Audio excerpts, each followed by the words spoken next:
This is Jennifer Lawrence with the America First Project. We're here with Millie. And Millie, how old are you? 11. 11, and where are you from? Northern Virginia. Northern Virginia. So you are decked out. You look fabulous.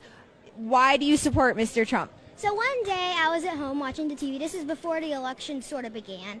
And then there was this guy. He talked about all the issues we were facing, all the problems. Okay, that's normal. Every politician does that. Then something extraordinary happened. He said how to fix them. And, that is amazing. No politician ever says how to fix them. Maybe some do, but, they don't really mean it. They're all talk, no action. And I could tell by the way Donald Trump meant that he was going to do some action. But how? Then he said those words I will never, ever in my life forget. I, Donald J. Trump, am running for president. And he talked about all these issues. And one of the other reasons I like him is because this is my favorite reason. We will build a wall on our southern borders, and Mexico, no buts about it, Mexico will pay for the wall. Mexico, not us. Mexico, one way or another, they are paying for that wall. They will. Do you talk about this to your teacher?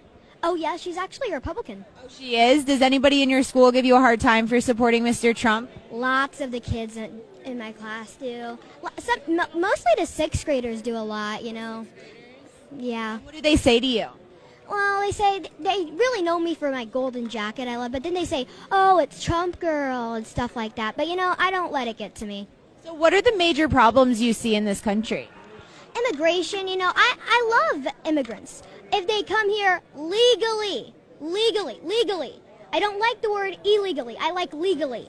And if they're not going to do that, we have to put some precautions. As a kid, what do you see as other than immigration, what is the other problems that you see? Education. The teachers union controls everything.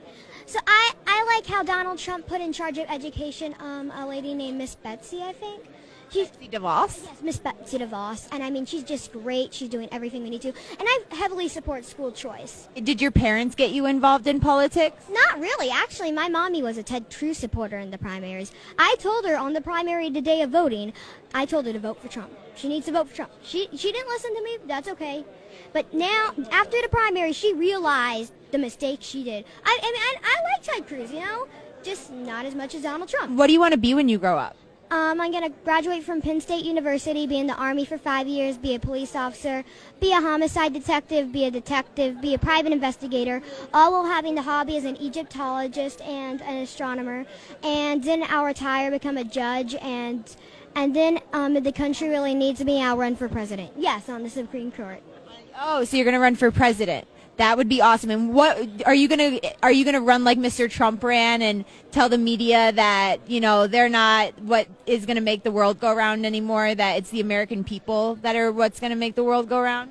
Of course, but I don't know the way I'll run for president because I don't know what the politics will be like when I grow up. Maybe something will change. Maybe the media will be a little bit nicer. Not gonna happen.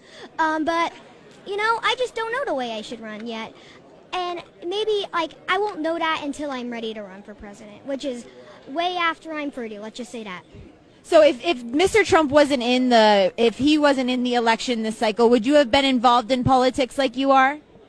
I don't really know. I've always been involved in politics, but just not really that much, just a little bit. But, without Trump, I wouldn't be here. I wouldn't be at CPAC. I would just be at home. Watching TV, playing video games, watching Disney, maybe watching a little bit of news, but not as much as I do now.